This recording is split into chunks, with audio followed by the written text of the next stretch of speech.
Good morning बच्चों। मैं अभी जो आपके सामने जो दिखा रहा हूँ वो इंट्रोडक्शन का पार्ट है।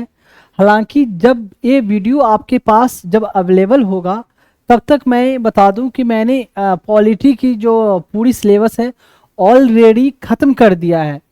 मीन्स ऑफलाइन मैंने ऑलरेडी ख़त्म कर दिया है, पर ऑनलाइन जो आपको अवेलेबल हो रही है वो पूरी ख़त्म होने के बाद शॉर्ट शॉर्ट एक एक घंटे के वीडियो को फॉर्म में आपके पास अवेलेबल होगी।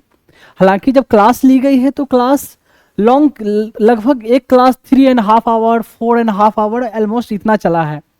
पर ऑनलाइन जो आपके पास अवेलेबल होगी वो काट कर 1 आवर के अप्रॉक्स आपके पास अवेलेबल होगा। क्योंकि अगर ऑनलाइन पूरी क्लास को एक साथ अगर आप पढ़ेंगे या सुनेंगे तो काफ़ी हेक्टिक या बोरिंग जैसा हो जाता है ऑनलाइन के फॉर्म में। इसलिए मैंने वीडियो जो रखी है काट काट के रखी है। और इंट्रोडक्शन देने का वीडियो का इस इंट्रोडक्शन का पर्पस ये है कि मैं आपको बताना चाहता हूँ कि मैं क्यों पढ़ा रहा हूँ और कैसे आपको पढ़नी है, और इसमें मैंने कैसे आपको पढ़ाया है। ये सब बातें मैं अभी शॉर्ट में थोड़ा बताऊंगा। बाकी डिटेल बातें तो मैंने जो पढ़ाया है वहाँ बीच बीच में हर जगह मेंशन है, बताया है मैंने। पहली बात मैं बता दूं कि मैं जो जिस लैंग्वेज को मैंने पढ़ाने में रखा है तो नोट्स के फॉर्म में या स्लाइड के फॉर्म में देखें तो मैंने कंप्लीट इंग्लिश रखी है, पर एक्सप्लेन करने में मैंने मिक्स लैंग्वेज का इस्तेमाल किया है, हिंदी एंड इंग्लिश। ये इस पर्पस से क्योंकि इंडिया के जो मैक्सिमम स्टेट का है तो मैक्सिमम स्टेट में मैक्सिमम बच्चे हैं कुछ को छोड़कर जो हिंदी समझ लेते हैं। खासकर जो गांव-गांव से जो बिलोंग करते हैं, जिनको या जो एफर्ट नहीं कर सकते, तो ऐसे बच्चे को समझने में आसानी हो, इसको देखते हुए मैंने इसे एक्सप्लेन हिंदी और इंग्लिश मिक्स में किया है। हालांकि मैं बता दूं कि मैंने जो पढ़ाई की है मैंने इंग्लिश में ही पढ़ी है। मेरे लिए भी हिंदी में एक्सप्लेन करना बहुत सारे बातों को डिफ़िकल्ट हुई है। तो कोई नहीं, फिर भी मैंने जितना हो सका है अच्छे तरीके से डिटेल तरीके से मैंने एक्सप्लेन करने की कोशिश की है। एक तो ये कि वो मैंने इस लैंग्वेज को प्रीफर किया, ठीक है। दूसरी बात मैं बता दूं कि जो मैंने चैप्टर जो पढ़ाया है तो आपको जैसे बुक में जो चैप्टर दी होती है कि एक चैप्टर नाम है उस चैप्टर के बारे में, ठीक है, पर ये पॉलिटी जो है समझने के हिसाब से देखा जाए तो ऐसे पढ़ाया नहीं जा सकता। ऐसे पढ़ाया नहीं जा सकता। मैं अपना एक्सपीरियंस भी बता रहा हूँ उस आधार पर, और जैसे जैसे डिफरेंट डिफरेंट इंस्टीट्यूट में पढ़ाई जाती है उसके आधार पर। क्योंकि मैं आपको बता दूं कि मैं बड़े बड़े इंस्टीट्यूट या ऑर्गेनाइजेशन गवर्नमेंट हो या प्राइवेट में हर जगह से बिलोंग कर चुका हूँ, तो मुझे पता है कैसे कहाँ क्या होती है। तो अगर मैंने एक चैप्टर को पढ़ाया है ना तो नोट्स के फॉर्म में बता दूं या जो स्लाइड के फॉर्म में जो मेंशन है आपको, वो एक चैप्टर के लिए पूरी मैंने नोट्स के फॉर्म में मेंशन किया है। पर एक चैप्टर को पढ़ाते वक्त मैंने डिफरेंट कई चैप्टरों को कवर किया है। जैसे उसमें कोई नाम भी आया, कोई डिटेल कुछ के बारे में आया, तो उसको मैंने डिटेल उसी समय मैंने खत्म कर दिया है। तो ऐसा नहीं है कि आप जब एक चैप्टर को मैं पढ़ा रहा हूं तो इस चैप्टर पर फोकस करोगे, क्योंकि अगर मैं सारे चैप्टर को या डिफरेंट सब्जेक्ट को भी बोलूं, अगर उनको लिंक करके ना पढ़ाऊं तो फिर एक टीचर को पढ़ाने का कोई मतलब ही नहीं बनता। बुक में तो सेम चीज वैसे मेंशन है तो कोई भी पढ़ ले, तो टीचर की क्यों जरूरत है? टीचर की जरूरत है कि आप अच्छे तरीके से समझ सके, और अच्छे तरीके से आप तभी समझ सकोगे जब मैं सारे को आपको लिंक करके पढ़ाऊंगा, ठीक है। तो आप इसका इंतजार आप नहीं करोगे कि वो चैप्टर जब आएगा तो ही मैं पढ़ूंगा। मैं क्लियरली बता दूं, मैंने अगर मेरा आप 1 घंटे का वीडियो अगर आप सुनते हो तो उसको आपको कवर करने के लिए 4 to 5 आवर आपको पढ़ना पड़ सकता है। जैसे कि एक चैप्टर सिंपल नाम मैं देता हूं, सपोज मैं पढ़ा रहा हूं हिस्टोरिकल बैकग्राउंड इंडियन पॉलिटी की पहली चैप्टर है, उसे पढ़ा रहा हूं। तो उसे पढ़ाने में हिस्ट्री के बहुत सारे चैप्टरों की बात आती है, तो मैं वहां उसको जाकर मैंने कवर किया है। तो जब भले ही आप ये चैप्टर एक पढ़ रहे हो, पर जब मैंने उन हिस्ट्री वाले पर्सपेक्टिव को भी कवर किया है, मॉडर्न हिस्ट्री हो या एंशिएंट हो, व्हाटएवर हो या मिडिवल हो, ठीक है, या कोई फिजिक्स का मैटर या केमिस्ट्री का मैटर, व्हाट एवर। तो जब मैंने वर्बली कवर किया है ना, तो आपकी ये रिस्पॉन्सिबिलिटी बनती है कि आप बुक में उस चैप्टर के बारे में जाओ, जो मैंने पढ़ाया वहां से आप पढ़ो। अब जब भी जाके पढ़ोगे तो जितनी बातें मैंने पढ़ाई, अगर उसको ध्यान से पढ़ा, अगर रिटेन रखा, तो आप उस चैप्टर को इजीली वे में आप समझ सकते हो, समझने में कोई डिफिकल्टी नहीं होगी। हालांकि मैंने कोशिश की है डेप्थ में जाने की, पर कभी कभी ये भी हो सकता है कि मैं हर एक पॉइंट को वर्बली कवर ना कर पाऊं दूसरे चैप्टर से रिलेटेड। जैसे जिस चैप्टर को मैंने नोट्स के फॉर्म में कवर किया है, उसे डिटेल तो मैं गया ही गया, इतना डिटेल मैं जा चुका हूं कि उतना डिफरेंट बुक्स में भी आपको नहीं मिलेगी, उस चैप्टर पर्सपेक्टिव से बोलूं। पर जिसको मैंने वर्बली कवर किया है ना, तो उसको माइट भी मैंने पूरी जितनी बुक है उससे बियॉन्ड नहीं गया, ठीक है, पर आपको बुक में जाकर पढ़नी है और आपको समझकर उसको याद करना है, ठीक है। तो ऐसे, तो इसलिए मैंने बोला ना कि आप अगर सर्च कर देखोगे ना, तो सर्च करके कुछ चैप्टर का नाम ही आएगा, पर ऐसा लगेगा कि एक चैप्टर को रहते हुए बड़े में जब आप सुनोगे ना अगर, तो लगेगा कि बहुत सारे चैप्टर खत्म हुई है, ठीक है। तो इसलिए मैंने ये बता दिया कि आपको उतनी मेहनत करनी है साथ में। और इस एग्जाम को, जो एग्जाम के लिए मैं पढ़ा रहा हूँ सिविल सर्विसेज के लिए, तो इस एग्जाम को क्वालिफाई करने के लिए कोई शॉर्ट फंडा नहीं होता या कोई क्रैश कोर्स नहीं होता है कि कोई किसी को 1 मंथ का कोर्स करा दे और you will be able to qualify. Nothing happens like that, I am telling you clearly, मैं आपको क्लियरली बता दूं। इस एग्जाम की छोड़ दो, यहां तक कि कोई ग्रुप डी के एग्जाम के लिए भी बात कर दूं ना, तो उस एग्जाम को क्वालिफाई करने के लिए किसी को 1 महीने का क्रैश कोर्स करवा दिया जाए और वो क्वालिफाई हो जाए, ऐसा नहीं होता है। अगर कोई ऐसा करते हैं तो आप खुद समझ लो ऐसा नहीं हो सकता। जब तक आप पहले से डेप्थ में नहीं गए हो, पढ़े नहीं हो, तब तक क्वालिफाई नहीं कर सकते। जब मैंने यहां पढ़ाया है तो मैंने प्रीलिम्स, मेंस, इंटरव्यू, ठीक है, प्रीलिम्स, मेंस, इंटरव्यू तीनों को पर्सपेक्टिव को देखते हुए मैंने कवर किया है कि प्रीलिम्स को ऐसा नहीं कि जब पढ़ाई जाती है तो प्रीलिम्स के लिए अभी पढ़ेंगे, मेंस के लिए बाद में पढ़ेंगे और वो क्वालिफाई होने के बाद इंटरव्यू की तैयारी करेंगे। बिल्कुल नहीं, ऐसा नहीं होता है। तो बीच बीच में हर चीज को मैंने डिस्कस किया है, जो मेरा भी एक्सपीरियंस रहा है, एक तो ये सब चीज, तो सारी चीज को मैंने कवर की है। अब खुद पढ़ोगे, जब सुनोगे, देखोगे, तो आपको खुद ये पता चल जाएगा। देख, तो ये कोई, क्योंकि कुछ बच्चे ऐसे बोलेंगे कि मैं किसी चैप्टर को बहुत डिटेल में गया, बहुत डेप्थ में गया, तो क्यों डेप्थ में गया, मैं सब चीज दिखाऊंगा कि एग्जाम में कैसे कैसे क्वेश्चन पूछे गए हैं, कैसे लिखना है। जब ध्यान से वाकई में सुनोगे, क्वेश्चन देखोगे मतलब मैं सब दिखाऊंगा सामने, तो आपको लगेगा कि इतना भले ही डेप्थ में पढ़ाया है, पर ये इतना डेप्थ, ये भी फिर भी ऐसा नहीं कि बहुत डेप्थ है, इतना हमें जानना है। क्योंकि जिस एग्जाम के लिए पढ़ रहे हो ना, ऑफिसर के लिए, क्लास ए ऑफिसर, IAS, IPS, IFS और व्हाटएवर जितने सारे सर्विसेज उस एग्जाम के लिए पढ़ रहे हो, तो उस एग्जाम के लिए बच्चों के पास उतनी कैलिबर होनी चाहिए, क्योंकि उस ढंग से वहां आपको परफॉर्म करनी है, वहां काम करनी है। इसलिए मैं आपको बता दे रहा हूँ कि ऐसे आप कितने बच्चे सोचे हैं कि बहुत डिटेल टफ है, ये है, ये बकवास पढ़ा रहे, इतना जाने की जरूरत ही नहीं है। तो ऐसा अगर सोचोगे तो ऐसे क्वालिफाई होने से रहा नहीं हो सकते।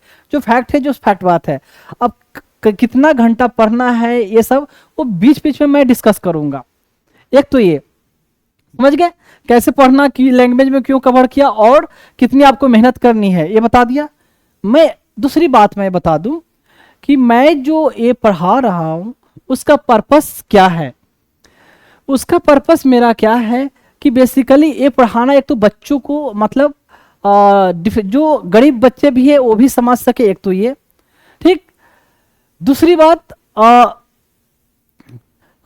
इसको पढ़ाने का मेरा एक और पर्पस क्या है कि मुझे एक तरह से मैं बता दूं कि फंड रेज करना। उन बच्चों के लिए मैं फंड रेज करना चाहता हूं जो बच्चे ऑर्फेन या अनाथ है, जिनके कोई नहीं है दुनिया में, माँ बाप कोई नहीं है, ठीक है। तो उन बच्चों के लिए मैं फंड रेज कर रहा हूं। और दैट्स मैं पर्सनली बता दूं कि मेरा ये जो ड्रीम है, गोल है, लक्ष्य है, व्हाटएवर बोले आपको, कि इंडिया के हर स्टेट से मिनिमम मैं एक बच्चे को मैं अडॉप्ट करूं, मिनिमम एक, हर इंडिया के हर एक स्टेट से। तो उसे, उन बच्चों को नर्चर करने के लिए, नरिश करने के लिए, परवरिश करने के लिए मुझे सफिशिएंट अमाउंट की जरूरत है। तो उसके लिए एक तो ये पढ़ा रहा हूं ताकि मैं फंड रेज कर सकूं बच्चों के लिए, ठीक है। एक चीज मैं बता दूं कि जो मैं पढ़ाऊंगा तो मैंने जिस टाइप की जो आपको क्वालिटी दी है, आपको ये देने की कोशिश की है, तो आपको अगर किसी इंस्टीट्यूट में आपने पढ़ा होगा या जिन्होंने भी पढ़ा होगा, आप कंपेयर कर लेंगे, मैंने मैक्सिमम से मैक्सिमम बेस्ट से बेस्ट देने की कोशिश की है। ठीक है, तो ऐसा नहीं है कि मैं ही बेस्ट हूँ, बेस्ट तो कोई भी हो सकते हैं, पर डिफरेंट डिफरेंट इंस्टीट्यूट में भी अच्छे तरीके से पढ़ाई जाती है, पर उनका टाइम कंस्ट्रेंट, मतलब टाइम की कमी हो जाती है कि वो 2.5 घंटे या 3.5 घंटे का होता है एक क्लास, मतलब पर डे का क्लास। तो 9 महीने 10 महीने 11 महीने में सिलेबस खत्म करते हैं, तो कैसे खत्म कर पाएंगे? मैं भी रह चुका हूँ वहां से, तो मुझे पता है, पर मेरे पास ऐसा कोई रिस्ट्रिक्शन है नहीं, तो मैंने पूरी डिटेल में पढ़ाई है। तो मैं बता रहा था उन बच्चों को, फंड बच्चों के लिए देखिए, आप कितने लोगों ने मुझे बोला कि आप कितना भी अच्छा पढ़ा लो, आप फंड रेज नहीं कर सकते ऑनलाइन के जरिए।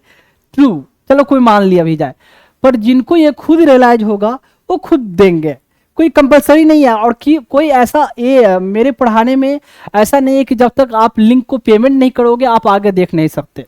आराम से सबके लिए ओपन है, सब लोग देख सकते हैं, उसमें कोई रिस्ट्रिक्शन नहीं है। तो देने की जब इच्छा हुई, जो मैं काम कर रहा हूँ, मैंने भी कभी नहीं सोचा था कि I will be able to do this thing, या मुझे ये काम करूंगा। जैसे आम लोगों की तरह सबकी होती है कि एक अफसर बनकर बढ़िया से एक अच्छी तरीके से लाइफ गुजारनी है। मैंने भी लगभग जब आप लोग की उम्र में था तो ऐसे ही सोचा था, पर कब लाइफ में क्या चेंज हो जाती है पता नहीं होता, और कब हो जाता है। तो ऐसे जिनको खुद लगेगा अगर ईश्वर ने, खुदा ने, अल्लाह ने, वाहिगुरु ने और जीसस ने जब मुझे ये अपने आप में मन में ये करने के लिए लाया भावना, तो सामने वाले के मन में खुद आ जाएगी। ठीक है, तो ये है। एक बात और बता दूं, जो चैनल हो गई या यूट्यूब की चैनल, फेसबुक, ट्विटर, इंस्टाग्राम, उसके बारे में डिटेल, वो मैं चैप्टर जब खत्म होगा, चैप्टर खत्म मतलब इस टॉपिक को या हर क्लास के खत्म होने के बाद मैं उसको दिखा दूंगा। और अभी जो वीडियो अब अवेलेबल होगी इंट्रोडक्शन वाली, लगभग ऑलमोस्ट हर क्लास में मुझे ये डालना पड़ेगा, फिर बाद में ऐसा होगा कि मैं नहीं डालूंगा। ठीक है, तो एक तो ये जो भी पेमेंट का ऑप्शन है वो स्क्रीन पर ये यूपीआई आईडी या जो भी आपका हो बार कोड, वो आपको दिख जाएगा। आप जो भी पेमेंट करो, आप एज ए फी पेमेंट करो, भले आपकी मन है या ना माने, नहीं मन है तो मत करो, ये आपकी विश है। ठीक है, लेकिन मैं आपको बता दूं, आप जो भी पेमेंट करें तो मुझे एज ए गुरु मानकर भले ना करे, या फी मानकर ना करे, या करें आपको या फिर भी ना करे, तो ये मान कर करे कि आप एहसान कर रहे हो मुझ पर, आप मान सकते हो, मुझे कोई प्रॉब्लम नहीं है।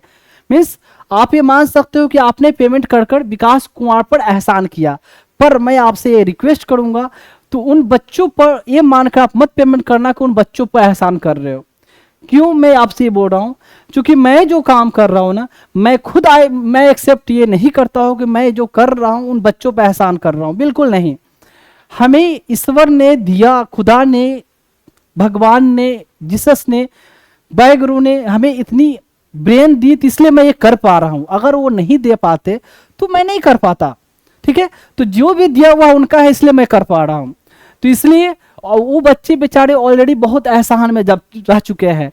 एक बच्चे को बिना माँ बाप का पलना बड़ा होना कितना डिफिकल्ट होता है, खुद सोच कर देखो। जब एक बच्चे की माँ चली जाए या 1-2 दिन के लिए, तो कितना बच्चा रोता है, तो उन बच्चों की हालत क्या रही होगी। तो इसलिए आप मुझ पर एहसान मान सकते हो, मानना कोई प्रॉब्लम नहीं है। आई विल एक्सेप्ट डेट, आपने मुझे जो भी दिया, फी दिया, इवन 1 रुपया भी आप देते हो मुझे, तो मैं मानूंगा कि आपने एहसान किया। पर ये मत मानना कि आपने बच्चों पर एहसान किया, क्योंकि वो बच्चे ऑलरेडी एहसान में दबे हुए हैं। एक चीज और, जो भी आप पेमेंट करेंगे वो मैं बाद में दिखाऊंगा, तो उसमें मैं आपसे गुजारिश करूंगा कि आप अपना नाम मेंशन कर देंगे और अपना प्लेस जहां से आप बिलोंग करते हो, and your number if your wish, अगर आपकी विश है तो अपना नंबर उसमें भी मैसेज के साथ डाल सकते हो। नहीं डालना चाहते तो एटलीस्ट नाम एंड प्लेस जहां से आप बिलोंग करते हो। ठीक है, तो ये मेरा पर्पस मैंने बताया, और पर्पस, दोनों पर्पस सारे लोगों के बेनिफिट के लिए। एक चीज और, जो मैंने पढ़ाया है तो सिर्फ ऑफिसर बनने के हिसाब से नहीं पढ़ाया, सिर्फ इसमें मैंने बीच बीच में हर चीज, मैंने लाइफ के हर पर्सपेक्टिव को कवर किया है, कि सिर्फ ऑफिसर बनना नहीं, एक अच्छा इंसान बनना मैंने अपने बच्चों को सिखाया, जो आप लोगों को मैं सिखाया है इस अपने क्लास के जरिए। तो कहते हैं डिफरेंस होता है विद्वान, गुणवान एंड बुद्धिमान। तो किताबें पढ़ के आप विद्वान बन सकते हो, ठीक है, पर गुण के लिए सिर्फ किताबों से गुण नहीं आता, पर कितने लोग ऐसे हैं जिनको विद्या नहीं है पर गुण है, जिसको ज्ञान कह सकते हैं, ठीक है। और बुद्धिमान तो दैट्स अ डिफरेंट पर्सपेक्टिव होता है, चालाक होना। तो मेरा पर्पस है कि मैं अपने बच्चों को विद्वान के साथ साथ बुद्धिमान और जो ज्ञानवान बोलते हैं वो बनाऊं, ठीक है। ज्ञानवान और क्या बोला, बुद्धिमान की बात नहीं करूंगा, एक तो विद्वान की बात कर रहा हूं, ज्ञानवान और गुणवान की बात कर रहा हूं, ठीक है। तो वो सब क्या चीजें होती है डिटेल वहां डिस्कस होगा। तो अभी तक मैंने बताया क्या क्या, ये इंट्रोडक्शन का पार्ट है, बाकी अब धीरे धीरे अब चलते हैं टॉपिक पे, ठीक है। उसके अलावा पंचायत का भाई जैसे कि पॉवर्टी एलिविएशन प्रोग्राम, गरीबों को उत्थान के लिए कोई प्रोग्राम आएगा, सरकार स्कीम लाएगी तो उसको इम्प्लीमेंट करवाना। हैंडीकैप के लिए, डिसेबल पर्सन के लिए, इनके लिए कोई स्कीम आएगी, SC ST के लिए कोई स्कीम आएगी तो उसको इम्प्लीमेंट करवाना। ये सब पंचायत राज अपने लोकल लेवल पर ये सब करवाएगी। बेसिक तो इतना कम से कम है। बाकी फिशिंग के लिए जो कुछ व्यवस्था कोई स्कीम आता है तो पंचायत को इम्प्लीमेंट कराना, फिशिंग हो गया, एनिमल हस्बेंड्री हो गया, डेयरी फार्मिंग हो गया, करने के बाद दूध से रिलेटेड जो हुआ मैटर। तो ऐसे ऐसे लंबी चौड़ी लिस्ट है पंचायत का, ये सब काम है। पंचायत में भी है कि सीट रिजर्व जो है SC ST का सीट कितना रिजर्व होगा, जिस रेशियो में उनका पॉपुलेशन है वैसे रिजर्व होगा। वुमेन के लिए 1/3 कम से कम सीट रिजर्व होगा सारे लेवल पर। एक तो चेयरमैन के लेवल पर और डायरेक्ट जहाँ इलेक्शन हो रहा है उसके लेवल पर। चेयरमैन का जो इलेक्शन होगा इनडायरेक्ट वे में होगा, मतलब जो मेंबर इलेक्टेड हुए वो लोग अपना चेयरमैन, विलेज के लेवल पर चेयरमैन, विलेज पंचायत के लेवल पर चेयरमैन, इंटरमीडिएट पंचायत के लेवल पर चेयरमैन भी होगा और डिस्ट्रिक्ट पंचायत के लेवल पर भी एक चेयरमैन होगा। फिर वैसे रिजर्वेशन की बात कहेगी। तो ये सब हुआ पंचायती राज में ऐसे ऐसे प्रोविजन। आई थिंक ऑलमोस्ट मैंने हर चीज़ कवर कर दी। और थोड़ा सा क्या आता है कि पंचायत को क्या है कि इसकी फाइनेंस कमीशन कभी रिकमेंड करता है, रिकमेंडेशन देता है तो इसकी कमियां क्या है भाई, कि हमारे पास इनके पास पैसे उतरे नहीं हैं। इनको जो हाँ कुछ टैक्स कलेक्शन का भी पावर इसको मिलता है कि टैक्स कलेक्ट कर सकते हो। देखें टैक्स, ड्यूटी, फी थोड़ा डिफरेंस हल्का हल्का है। ड्यूटी जैसे क्या में लगता है, जैसे मैंने आपको बताया था कभी ये बताया था प्लासी 1757 में जो प्लासी वार के बारे में। तो क्या हुआ था, होता था थोड़ा सा हल्का, मैं वहाँ से लिंक करता हूँ कि जो ब्रिटिशर जो थे ना वो लोकल लोगों से, इंडियन लोगों से भी ड्यूटी कलेक्ट कर रहे थे। उनका माल अगर कहीं से आ जा रहा है जहाँ ब्रिटिश कैप्चर कर रखा है जो एरिया को, उधर से उनका जो माल आएगा जाएगा तो उस पर पैसे कलेक्ट करेंगे। क्या आपकी इतनी गाड़ियाँ जाएगी तो इतने पैसे देने होंगे, वो कहलाता है ड्यूटी। यहाँ तक कि फ्रेंच लोगों से भी पैसा ले रहे थे, इंडियन बिजनेसमैन है, इंडियन मर्चेंट है, उनसे भी पैसे कलेक्ट करते, ड्यूटी हुआ। फी हुआ कहीं जैसे मार्केट लगा तो सरकारी ज़मीन पर मार्केट लगा, बाजार लगा, कोई ठेला रेडी लगाया तो उससे फ़ी कलेक्ट कर किया जाएगा, तो वो होता है फ़ी। उसके बाद टैक्स होता है, टैक्स मतलब प्रॉपर्टी टैक्स होता है, टैक्स मतलब इंडिविजुअल पर, जैसे आप इनकम टैक्स जैसे दे रहे हो इंडिविजुअल पर, तो एजुकेशन में कोई टैक्स लगाया, सफाई के लिए, ऐसे ऐसे और टैक्स के अंदर आता है, टैक्स फी ड्यूटी ऐसे। तो फिर है कि इनको क्या क्या है जो रिकमेंडेशन फाइनेंस कमीशन बोलती है कि अगर इसको टैक्स कलेक्ट करने का पावर दिया भी गया है तो बेचारे टैक्स कलेक्ट नहीं कर पाते। क्यों? टैक्स अपने ही लोगों से वहीं कलेक्ट करना है, जो टैक्स कलेक्ट करने वाले रहेंगे उनको तो सब लोग ऐसे ही जानते रहेंगे, तो उनकी कोई बात ही नहीं सुनेगा। क्या भैया आपको क्या पैसा चाहिए, सरकारी पैसे में क्या देना, नहीं है नहीं है नहीं है, तो वो बेचारे उनसे इन्फोर्स, भाई कोई अपनी मर्जी से टैक्स नहीं देता जब तक उस पर कुछ ना कुछ ऑब्लिगेशन हो, कहीं ना कहीं लीगल, मतलब कह सकते हो कि कानूनी उस पर बल प्रभाव, मतलब कह सकते हो बल नहीं दिया गया हो। तो जब तक लोग कोई पैसा निकाल कर देना नहीं चाहता, जैसे कि टैक्स अगर आप नहीं दोगे तो आप पर इनकम टैक्स रेट मार सकती है, टैक्स आप दोगे तो आपको आगे कोई जैसे कि लोन लेना है उसमें आपको बेनिफिट मिलेगा। तो इनकम टैक्स रेट का हर कोई को डर है, तो ईडी छापा मारती है कि जितना इनकम है उससे कहीं ज़्यादा पैसे आपके पास है, प्रॉपर्टी ज़्यादा है, जो आप इनकम दिखाते हो, जो भी हो, कहीं ना कहीं कानून से डर है तो लोग टैक्स देते हैं। तो वहाँ टैक्स वैक्स लोग दे नहीं रहे हैं, कोई ऐसे फीस भी कुछ नहीं देता है, कोई ड्यूटी व्यूटी जो भी दिया गया है पावर कलेक्ट करने का वो चीज़ बेचारे कलेक्ट नहीं कर पा रहे हैं। फिर इनका ऑफिस का भी बुरा हाल है, कोई कंडीशन में है नहीं। फिर इनके जो मेंबर जो इलेक्टेड हैं, चेयरमैन है, ज़्यादा बेचारे पढ़े लिखे हैं नहीं, उनको ज़्यादा समझ आती नहीं है। सरकार के स्कीम के बारे में पेपर है जो ध्यान से ऐसे से ऊपर नीचे 4 बार पढ़ते हैं तो पता चलता है, किसी और से पढ़वाते हैं। वो जाकर कभी मीटिंग होती है तो वहाँ बातों को सही से रख नहीं पाते हैं। ब्लॉक में या डीएम ऑफिस में जब जाते हैं तो उनके सामने सही से इंटरेक्ट नहीं हो पाते हैं। कम पढ़े लिखे लोग हैं तो वीडियो और एसडीएम का हो, डीएम हो, इनको कोई वैल्यू नहीं देता, इनको कोई सुनता ही नहीं है। तो कहीं ना कहीं पंचायत है, जब पंचायत का जितना ग्रोथ डेवलपमेंट हम लोग एक्सपेक्ट करते हैं उतना हो नहीं पा रहा है। कहने का मतलब मेन चीज़ है कि रिसोर्सेस, सरकार इनको टाइम पर पैसे नहीं देती है, स्टेट गवर्नमेंट पैसे नहीं देती है, नहीं खुद पैसे कलेक्ट करने का पावर है, पावर भी नहीं है, पावर है तो कलेक्ट नहीं कर पाते, सरकार देती नहीं है, स्टेट गवर्नमेंट देती नहीं है। बीच में जो एक सहयोग होता है ग्रांट्स जिसको बोलते हैं, स्पेशल मतलब आप कह सकते हो कि अनुदान देना, कहने का मतलब ग्रांट्स भी इनको नहीं मिलता है। पैसे मिलते भी हैं तो इनमें करप्शन बहुत ज़्यादा है। जो जो अब हाँ, करप्शन से बता दूँ, अभी मुखिया का इलेक्शन होता है बिहार में, पता है आपको? किसने बताया कि मुखिया के इलेक्शन में लोग 1 करोड़ 1.5 करोड़ रुपए खर्च करते हैं इलेक्शन में? इलेक्शन से पहले क्या खर्च होगा? लोगों को खूब खिलाओ पिलाओ, चिकन चल रहा है, मटन चल रहा है, पनीर चल रहा है, 1 डेढ़ महीना खूब खाना दारू चल रहा है। उसके अलावा गाड़ियाँ घूम इधर उधर प्रचार करवा रहे हैं, इधर बैरन पोस्टर ये सब चिपकाया अपने साथ। इतने आदमी को रोज है जो इधर उधर घुमा रहे हैं साथ में, रोज है जो 50 आदमी लगे हुए हैं, उनको है जो गाड़ी का पेट्रोल का डीजल का जो भी खर्चा हो रोज खिलाना पिलाना। तो इसमें पैसे खर्च होंगे ना, लोगों के बीच में कभी कुछ साड़ियाँ बंटवाना, कुछ पैसे ऐसे वोट देने के लिए, उसमें लोग इतना पैसे खर्च कर रहे हैं। अब सोचो इतना पैसे खर्च वो करेगा, ठीक है, तो वो तो चाहेगा ना जितना मैंने खर्च किया है 5 साल में तो निकाल भी लूँ ना।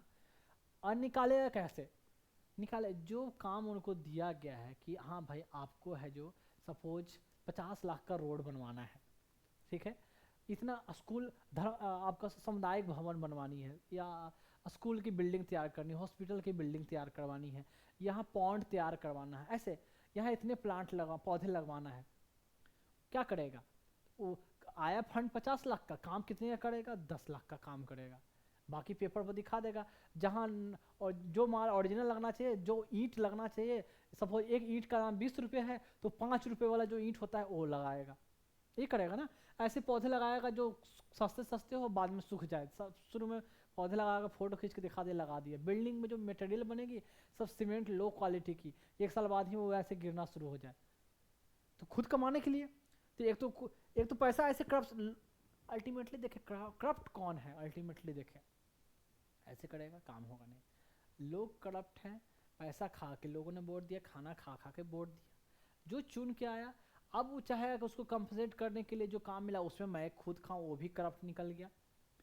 अब जो स्कूल कॉलेज बना वहाँ तो सब बुरी हालत रहेगी, उतनी अच्छी चीज़ रहेगी नहीं, तो फिर डेवलपमेंट होगा कैसे? करप्ट कौन निकला? We people of India, we people of state, whatever you say. तो कहाँ से ये सब? जब तक यहाँ से सुधार नहीं होगा ऊपर कैसे सुधरेगा? तो सबको सुधरना होगा साथ में, एक साथ। तो अब देखो, अब बिहार में जाकर देखो, मैं स्पेशल बिहार को बुराई नहीं करता, यूपी बिहार एमपी, कभी स्कूल में एग्जाम देने गए हो? कभी स्कूल मतलब अब यूपीएससी का एग्जाम दोगे ना तो आपकी जो सेंटर जो रहेगी, ज़्यादातर देखना, ज़्यादातर प्राइवेट में भी जाता है, गवर्नमेंट स्कूल में सेंटर जाएगी। तो जब एग्जाम देते रहना ना तो जरा ऊपर नीचे एक बार देख भी लिया करना कि यहाँ क्या कंडीशन है। तो लोग सिलेक्ट होकर तो जा तो रहे हैं यूपीएससी में, बाद में पुराने दिन भूल जाते हैं कि भाई उसमें एग्जाम देते थे तो उसकी कंडीशन क्या थी। कि जो भी मजबूरी हो वहाँ सिस्टम में जाने के बाद भाई उतनी आगे वाले ही करने नहीं देते, कर नहीं सकते। देखो मैं पहले ही बोला, कोई करने दे या नहीं करने दे, या पीछे से लोग करप्ट है आगे से करप्ट है, हमें नहीं पता, हम सही रहेंगे। हमें जो काम दिया गया हमें करना है तो करना है। हम आगे वाले को सुधार नहीं सकते, कोशिश करेंगे उनको सुधारने का, लेकिन जान लो खासकर जो पुराने एज वाले हैं ना, उनको शुरू से ही जो करप्शन देखा देखा देखा है तो उनको वो चीज़ अच्छा लगता है, नॉर्मल लगता है कि इट्स नॉट रॉन्ग। तो उनको उसने ऐसे ही पहले वाले कोई उन्होंने अपने सीनियर को ऐसे ही देखा, अब वो ऐसे ही कर रहे तो उनको कुछ खराब लगता है नहीं, नहीं नहीं ऐसे ही चलता है सिस्टम। तुम मेरे पढ़ाए हुए बच्चे जब जाओगे तो तुमको लगेगा कि सर ने जो पढ़ाया यहाँ सही बात है और यहाँ तो बिल्कुल सीनियरियो अलग है, यहाँ कैसे कर सकते हो? उनको सुधार सकते हो तो कोशिश करना सुधारना, हो गया तो ठीक है, जितना हो पाए जितना हो पाए। मैं मानता हूँ, मैं कहता हूँ वो नहीं हो पाएंगे फुल्ली, हो सकता 10% हो जाए, लेकिन बहुत मुश्किल है। आप सही रहो। आपके सही रहने से कम क्या होगा कि आपके बाद वाले जो बच्चे आएंगे, न्यू मतलब बाद वाले बैच वाले, तो वो कम से कम वो आपको देख के इन्फ्लुएंशियल रहेंगे कि सर ऐसे करते हैं तो I will also follow this thing. नहीं, ऐसे ही चलता है। तो उससे पीछे वाले क्या सीरियल कह सकते सीरीज चलता रहेगा। तो पहले वाले खराब क्यों हुए, उससे पहले वाले भी ऐसे ही थे, तो उसको देखा देखी सब ऐसे चला जा रहा, किसी को कुछ लगता ही नहीं है। लगता है कि नहीं सरकारी नौकरी ऐसे ही होती है। तो वो चीज़ तुम मत करना, मैं बता दे रहा हूँ। तो जो स्कूल में देखते हो, देखना बिल्डिंग कैसी है, जहाँ प्राइमरी हेल्थ सेंटर का कंडीशन क्या है। स्कूल कहीं मैं बता रहा हूँ, तो चलो प्राइमरी हेल्थ सेंटर के बारे में चलो पता भी नहीं, वहाँ इलाज कराने जाते भी नहीं हो, वहाँ कुछ ना डॉक्टर है भी नहीं, टाइम पर आते नहीं है, वहाँ टेस्ट नहीं होती है, दवाइयाँ नहीं होती है कोई नहीं। तो जो भी हो वाट एवर रीजन, स्कूल में तो कम से कम एग्जाम देने जाओगे ना, बाथरूम का देखना कैसे कंडीशन, इतना गंदा होता है ना, सफाई है ना, क्या है, लगता है कब बिल्डिंग टूट जाएगी, कोई टैप में पानी नहीं आ रहा है, बच्चे कैसे बाथरूम जाते होंगे, जब सोच कर देखना। तो जब एग्जाम आए, एग्जाम जाना, तो इस पर जरा एक नज़र मार लेना कि जो मैंने बोला है वो सही है या नहीं है। तो खैर ऐसे लेवल पर ऐसे से जो है करप्शन है, और इसमें इतना कमी है। कहीं फीमेल को सीट रिजर्व कर दिया गया है कि फीमेल है जो कहीं ना कहीं लोकल गवर्नमेंट में उनका कंट्रीब्यूशन रहेगा। फीमेल तो पढ़ी लिखी नहीं है, पढ़ी लिखी नहीं, उनको खुद समझ नहीं आता, तो उनका काम कौन कर रहे हैं, उनके हस्बैंड, मुखिया पति, सरपंच पति, जिला पार्षद पति। तो वो मैडम जी अपना घर में ही खाना बनाना जैसा शुरू से बनाती थी वैसे बनाती हैं, उनके पति हर चीज़ को देखते हैं। उनको जाकर सिर्फ लास्ट में दे दिया जाता है, इस पर साइन मार दो मैडम। वो साइन मारना है बेचारी बाद में सीखती है, जब वो इलेक्शन ऐसे लड़ती है, जीत जाती है, क्योंकि फीमेल का सीट रिजर्व था। तो पति का इन्फ्लुएंस था, पति ऑलरेडी पहले से भी इन्फ्लुएंशियल पर्सन रहे हैं, तो जीत गए। वैसे ही खिलाया पिलाया लोगों को, खूब रिझाया लोगों को कि ये कर देंगे वो कर देंगे, और कोई कंटेस्ट नहीं हुआ। स्ट्रॉन्ग कैंडिडेट मतलब अच्छे घर वाले, अच्छे पैसे वाले या अच्छे पढ़े लिखे लोग जीत गए। मैडम के पास जाता है, लास्ट में सिर्फ मैडम साइन मारती है, वो भी साइंस सीखती है बहुत मेहनत से, कैसे कैसे कैसे कैसे घुमाना है। तो ये हाल है पंचायत राज का। फिर स्टेट जो है डिस्क्रिमिनेट करता है कि लोकल रूरल लेवल को कम पैसे देकर, अर्बन अपना म्यूनसिपालिटी म्यूनसिपल कॉरपोरेशन उस पर ज़्यादा ध्यान देती है। तो ये चीज़ ऐसा इनका प्रॉब्लम पंचायती राज का होता है, ऐसे चलता है। ऑलमोस्ट लगभग बहुत सारी चीज़ मैंने पंचायती राज के बारे में अब तक मैं इतना बता दिया, ठीक है, क्लियर है। तो मेंस में जो जो मैंने ऐसे बोला ना, मेंस में क्वेश्चन आते हैं, ऐसा नहीं कि मैं बकवास कर रहा हूँ, मैं क्लियरली बता दूँ, मेंस में क्वेश्चन आते हैं ये सब कि जो पंचायती राज में मैं आगे क्वेश्चन यहाँ तो नहीं दिखा पाऊंगा, जब मैं स्पेशल पढ़ाऊंगा वहाँ। तो इसमें क्या, हर बार घूम फिर के जितने क्वेश्चन पूछे गए हैं सब में कहीं ना कहीं एक ही चीज़ लिखा आएगा। लैंग्वेज डिफरेंट रखा है उन्होंने क्वेश्चन में, लेकिन जानना ये चाहा है कि बच्चों को पता है या नहीं है। शुरू में कॉन्स्टिट्यूशन आर्टिकल वो सब प्रोविजन जोड़ोगे, अब बाकी जो बातें हैं जनरल बातें हैं। जनरल बातें मतलब कहीं ना कहीं आप एक्सपीरियंस किए हो, तो बहुत सारे बातें आप किताब से सीखते हो, बहुत सारे बातें पेपर से, लेकिन हर चीज़ पेपर या बुक से आप नहीं सीख सकते। आपको सोसाइटी में देखना भी क्या चल रहा है क्या नहीं चल रहा है। जैसे कहीं आप गांव से आपकी बस से जा रही है, कहीं ट्रेवल कर रहे हो, तो मैं भी पढ़ाकू ही हूँ, ऐसा नहीं है, आप भी पढ़ाकू ही हो। जो मेरे बच्चे जो पढ़ रहे हैं हर कोई पढ़ाकू है, दिन रात किताबों में ही लगा रहना हो। ट्रेन बस से भी गुजर रहे हैं तो क्या कर रहे हैं, किताब ही पढ़ रहे हैं। बगल में कौन कौन सा गांव गुजरा, कौन कौन से लोग गुजरे, थोड़ा सा भी नहीं ध्यान है। कभी कभी किताब से बाहर जब ऐसा कुछ रहे तो देख भी लिया करो कि पास में कैसा है, विलेज का माहौल कैसा है, कैसे दुकानें होती है, कैसे लोग आग जलाकर ठंड में क्या कर रहे हैं, लोगों का कल्चर क्या है, कोई फेस्टिवल लोग कैसे सेलिब्रेट करते हैं, पास से क्या रैली निकल रही है, क्या जुलूस निकल रहा है, कुछ पता रहना चाहिए। ऐसा नहीं है कि ये तो वही बात हो गया ना कि हमें बहुत सारी बातें हमारे पास में कौन है, पड़ोस में क्यों है, उसका पता नहीं होता है। लेकिन फेसबुक के जरिए, इंस्टाग्राम के जरिए, ट्विटर के जरिए अमेरिका में कौन रह रहा है, लंदन में कौन रह रहा है, दिल्ली में कौन रह रहा है, और बम्बई में कौन रह रहा है, उसका इन्फॉर्मेशन है। लेकिन पड़ोस का इन्फॉर्मेशन नहीं है। क्यों, हम इंटरनेट पर सिर्फ लगे हुए हैं, वो खोल कर देखते रहते हैं, हाँ वो अपलोड किया, उसको लाइक किया, पेस्ट किया। बगल वाले लोग से ही बात नहीं करते हैं, कौन है उनसे कोई इंटरेक्शन ही नहीं करते हैं। ऐसे लाइफ का कोई मतलब ही नहीं है, कोई मतलब ही नहीं है। किताब पढ़ना तो है, खूब पढ़ना है, लेकिन जहाँ भी आसपास, कभी ट्रेन से भी गुजर रहे हो तो सिर्फ आसपास में अच्छे अच्छे गाँव से ट्रेन क्या है, क्या फील्ड से गुजरती है, मतलब इधर उधर खेत बाजार होते हैं, तो देखोगे भाई अभी इस सीजन में क्या की खेती चल रही है, नजर होकर देखेगा ना, हाँ भाई गेहूं का सीजन होता है। सिर्फ ज्योग्राफी में पढ़ लिए कि हाँ विंटर, क्या बोलते हैं आप, क्या पैडी का या वीट का कब है, जो सोइंग बोया कब जाता है, उसकी फसल जो है क्रॉप्स की है जो कटिंग कब किया जाता है, प्रोसेसिंग कब होता है, सिर्फ बुक से पढ़ लिए। वो देखोगे तो कहीं ज़्यादा याद रहेगा, समझोगे भी। जब फील्ड लेवल पर ऑफिसर बन के आप जाओगे तो उसमें आपको नया नहीं रहेगा, सिर्फ किताबी भाषा बोलोगे। ये तो यही बात होगा, किताब में बफेलो बफेलो देखें, ये काला बफेलो होता है। अब बच्चे के सामने जब कोई काली गाय आ गई तो उसको देख कर बच्चा क्या बोलेगा, पापा दिस इज बफेलो ना। क्योंकि ब्लैक पेपर, ब्लैक जो देखता था तो बफेलो होती थी, दिस इज बफेलो ना। बस तरीके, कभी गाँव का भी देखो, कभी चक्कर मारो जाओ, या कहीं मौका मिले ट्रेन से भी गुजर रहे हो, बस से भी गुजर रहे हो, तो इधर उधर देखो क्या खेती होती है, कैसे वो लोग खेती कर रहे हैं, कुछ दिख जाता है, ऐसा नहीं कि नहीं दिखता है। लोग ट्रेन में भी जा रहे हो तो लोग कैसे बातें करते हैं, क्या इंटरेक्ट करते हैं, कैसा बिहेवियर है उनको, क्योंकि अल्टीमेटली आप ऑफिसर बन के जा रहे हो, you are going to serve the people. तो पीपल का फीलिंग क्या है गवर्नमेंट के प्रति, आपस बात भी करते रहते, सुनो क्या है उनका ओपिनियन, क्या रहता है, क्या सोच होती है लोगों की, सब पता रहना चाहिए इतना। ऐसा नहीं कि सिर्फ किताब की बात जान रहे हैं, उससे बियॉन्ड तो जानते ही नहीं है। मैं इसलिए बोल रहा हूँ, कितने बच्चे ऐसे होते हैं, माँ बाप के बच्चे सिर्फ दिन रात किताब में रूम में बंद करके पढ़ते हैं, उसके अलावा इधर के दुनिया उधर के दुनिया कुछ नहीं पता होता है।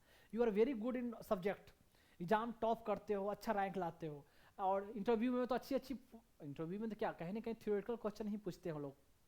घूम फिर के देखो, किताबी नॉलेज अच्छा तो आप अच्छा आंसर कर दोगे। ऐसा नहीं है कि आपकी इंटेलेक्चुअलिटी डिफरेंट को टेस्टिंग कर लेंगे, नहीं। लेकिन फील्ड लेवल पर जब काम करने की बात है तो चुरकट सा हरकत करते हैं, डिसीजन ले नहीं पाते हैं। कभी एकदम थियोरेटिकल टाइप का डिसीजन लेना, कभी कभी आप सिस्टम में जाते हो तो सिर्फ किताबी डिसीजन नहीं होता है, वहाँ का एटमॉस्फेयर, लोकल रीजनल कंडीशन क्या है वहाँ का, उसको देख कर भी डिसीजन लिया करना पड़ता है आपको। तो वो चीज़ को आपको पहले से भी पता होनी चाहिए, ऐसा नहीं कि बिल्कुल पता नहीं हो।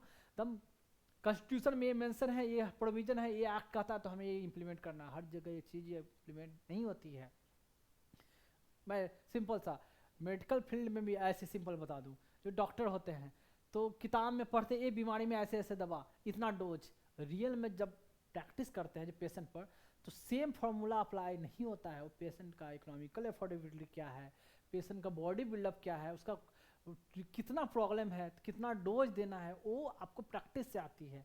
सिर्फ किताब पढ़ने से आप पेशेंट का ट्रीटमेंट नहीं कर सकते। मैं बता दूं, जो डॉक्टर हैं, डॉक्टर तो मैं भी रह चुका हूँ, मैं बता देता हूँ, सिर्फ किताब पढ़ के बहुत सारे लोग हैं किताब में बहुत एक्सपर्ट है, एकदम एक एक पॉइंट एक एक लाइन पूछ लो, हैरिसन की बातें एक लाइन में पूछ लो बता देगा, कैटजन की बातें पूछ लो, कैटजन होती है फार्माकोलॉजी की बुक, उससे पूछ लो बता देगा।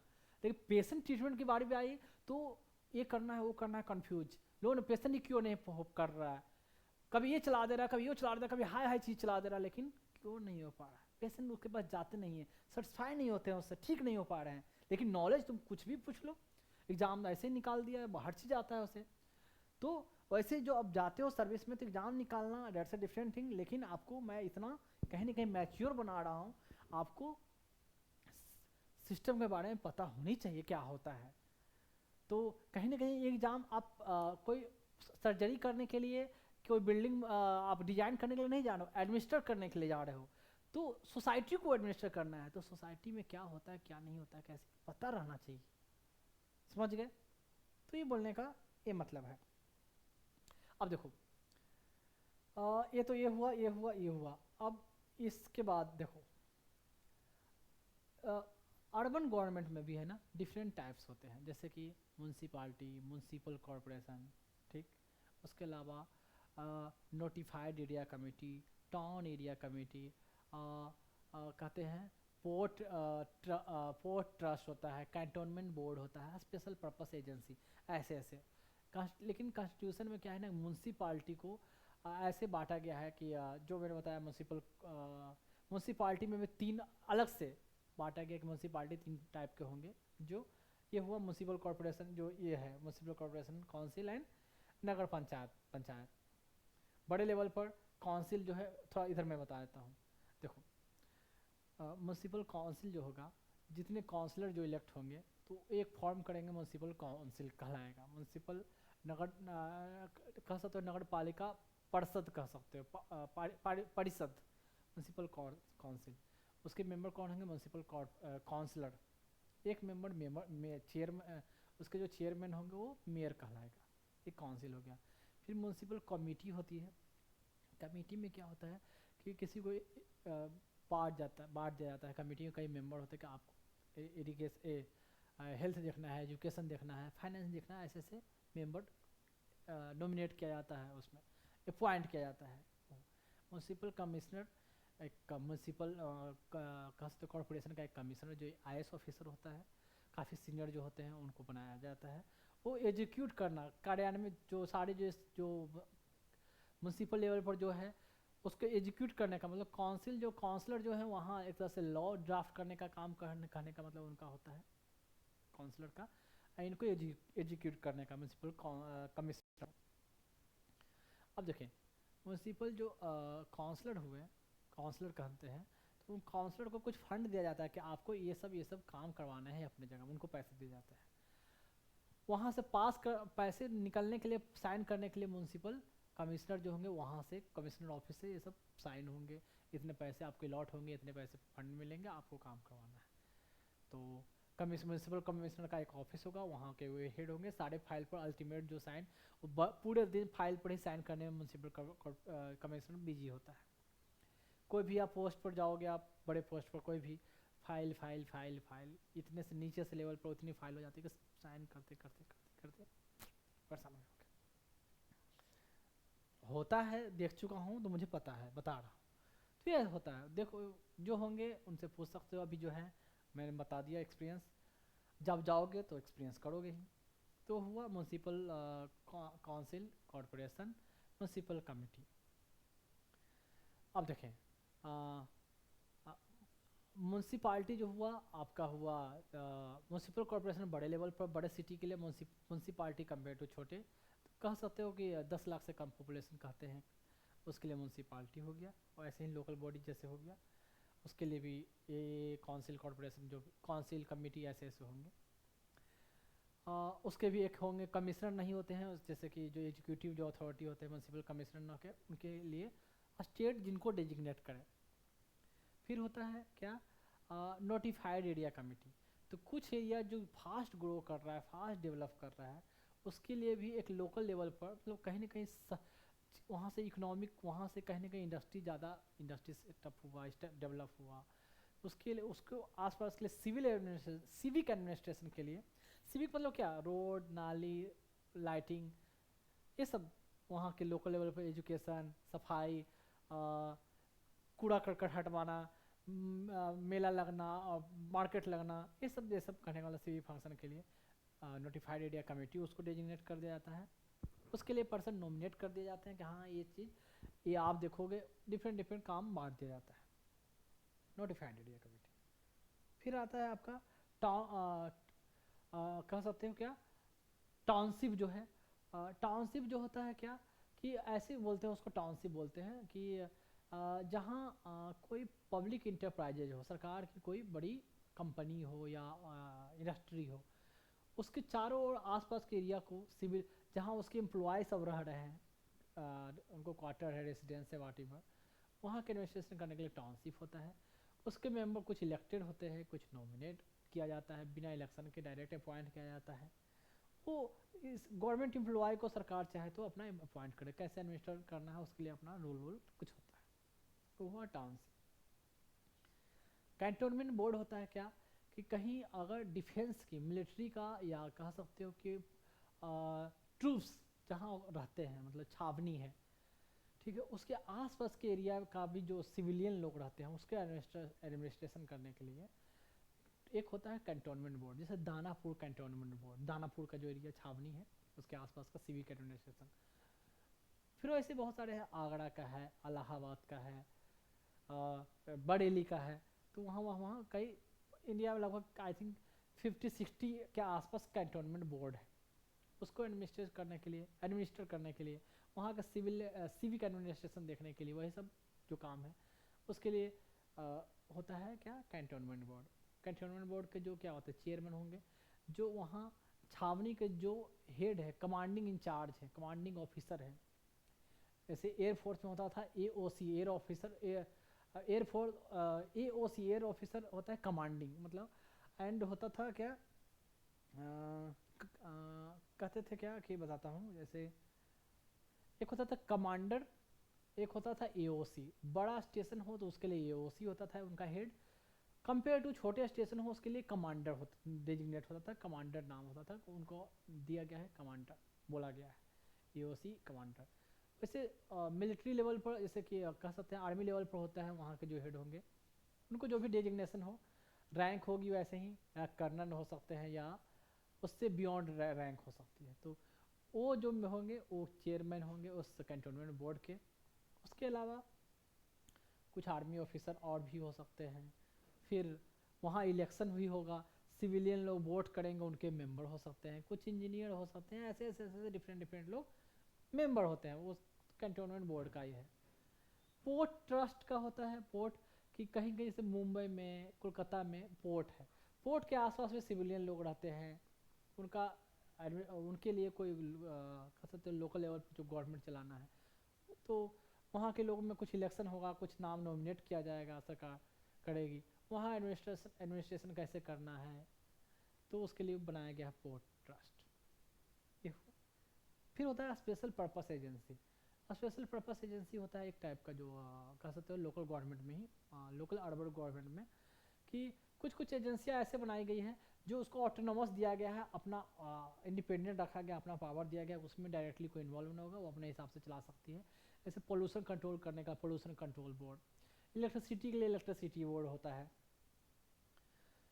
तो वाटर के लिए कोई वाटर बोर्ड होता है, जैसे दिल्ली जल बोर्ड, ऐसे नाम सुना होगा, दिल्ली जल बोर्ड। पोल्यूशन कंट्रोल बोर्ड हो गया। तो ये इनको अपना ऑटोनोमस से अपना पावर दिया गया, आप अपने हिसाब से अपना अपने लोगों को कैसे अपॉइंट करना, अपना वैकेंसी निकालना निकालोगे, और क्या क्या आपको कंट्रोल दिया गया, पावर दिया गया है। पानी सप्लाई करना है तो कहाँ कहाँ कितना पानी सप्लाई करना है, कब सप्लाई करना है, तो ये आपके कंट्रोल में होगा। इलेक्ट्रिसिटी आपको सप्लाई करने है, उस पर कितना फेयर होगा, क्या होगा, जो भी हो, कहीं ना कहीं इनको कंट्रोल, ये हुआ स्पेशल पर्पस एजेंसी। तो ये हुआ लोकल गवर्नमेंट में different different level, different different जगह के लिए डिफरेंट डिफरेंट ये बना दिया गया है। आप कह सकते हो क्या कि types of local types of body कह सकते हो लोकल गवर्नमेंट के लिए अर्बन लेवल पर। फिर ऐसे एक होता है मेट्रोपॉलिटन कमेटी की बात होती है, ये कॉन्स्टिट्यूशन में मेंशन है। और फिर होता है क्या कि district planning committee, metro planning committee, कुछ नहीं घूम फिर कर कुछ मेंबर होंगे, आपस में डिस्कस करेंगे, लोग उसके पंचायत और म्यूनसिपाल्टी के मेंबर उसमें उसके मेंबर होंगे, क्या क्या प्रॉब्लम है ऐसे ऐसे डिस्कस करेंगे, तुमको क्या चाहिए, हमें क्या चाहिए, मिलकर प्लान बनाएंगे, फॉर्म ऐसे ऐसे इम्प्लीमेंट करेंगे, ये चीज़ डिस्ट्रिक्ट प्लानिंग कमेटी ये हो। फिर वैसे ही इलेक्शन बिल्कुल पंचायती राज वाला, कि इलेक्शन कितने साल में, 5 साल के अंदर होना चाहिए, उससे ज़्यादा नहीं होना चाहिए, SC को रिजर्वेशन, ऑडिट करवाना, स्टेट फाइनेंस कमीशन ऑर्गेनाइज करवाना, इसको क्या क्या कह सकते हो क्या क्या क्या किन किन सब्जेक्ट, कोई मैटर होगा तो कहाँ जाएगा, इलेक्शन से रिलेटेड डिस्प्यूट होगा तो कहाँ उनकी बातों सुनी जाएगी, कहाँ पिटीशन ले जा सकते हैं। ऑडिट करने का जो मैंने बताया सेम प्रोसीजर पंचायती राज वाला जैसे इनके पास ऐसे ही रहेगा। अब देखिए फिर क्या क्या इनका काम है, सिंपल सा। अब देखो यहाँ भी इनके जो 243W में बताया कि इनको 18 फंक्शन दिए गए हैं। कुछ ऐसे सोचो क्या होगा 18 फंक्शन, टाउन का प्लानिंग कैसे करना है, शहर का प्लानिंग, जैसे जैसे कैसे चंडीगढ़ को प्लान करके बनाया गया कि यहाँ गवर्नमेंट बॉडी बिल्डिंग होगी, यहाँ प्राइवेट बिल्डिंग होगी, इधर से रोड पास होगा, जो भी हो, यहाँ हॉस्पिटल, ये वो पहले से पूरा डिजाइन और उस हिसाब से ही घर बनाया गया। तो टाउन को प्लानिंग करना, स्लम एरिया जहाँ है तो उसको डेवलपमेंट के लिए, फिर बिल्डिंग का कंस्ट्रक्शन है तो कितना फ्लोर बिल्डिंग आप तैयार कर सकते हो, उसके लिए अपना उस पर टैक्स लेना, ये क्या है म्यूनसिपाल्टी का जो है अधिकार होगा इस पर। उसके लिए फंक्शन उसको वो उनका काम होगा इसको कंट्रोल करना। फिर वही सेम चीज़ बात, सॉलिड वेस्ट मैनेजमेंट, कूड़ा करकट हटाना, पानी का अरेंजमेंट करवाना, इलेक्ट्रिसिटी का हो गया, फिर पार्क, गार्डन, प्लेग्राउंड अब बनवाना, उसको अरेंजमेंट करवाना, बस स्टॉप। फिर आप बोल सकते हो क्या कि कहीं आप कोई मार्केट का है, मेला लग रहा है, वो सरकारी कह सकते हो कि म्यूनसिपाल्टी की जो लैंड है उस पर उससे उसको कंट्रोल में रखना, उसको कंट्रोल करना। सेम बात पॉवर्टी एलिवेशन प्रोग्राम, वुमेन को डेवलप वेलफेयर के लिए कोई प्रोग्राम इम्प्लीमेंट करवाना, हैंडीकैप के लिए, मेंटली रिटार्डेड के लिए, और प्रोफेशन पर जो देख रहे हो जैसे क्या बोल सकते हो, स्लॉटर हाउस जो है, जानवर को जहाँ किलिंग किया जाता है, जैसे कि कसाई खाना बोलो, बुचर हाउस बोलो, वॉट एवर, उस पर एनिमल क्रूएल्टी उसको कंट्रोल करना, उस पर ध्यान रखना।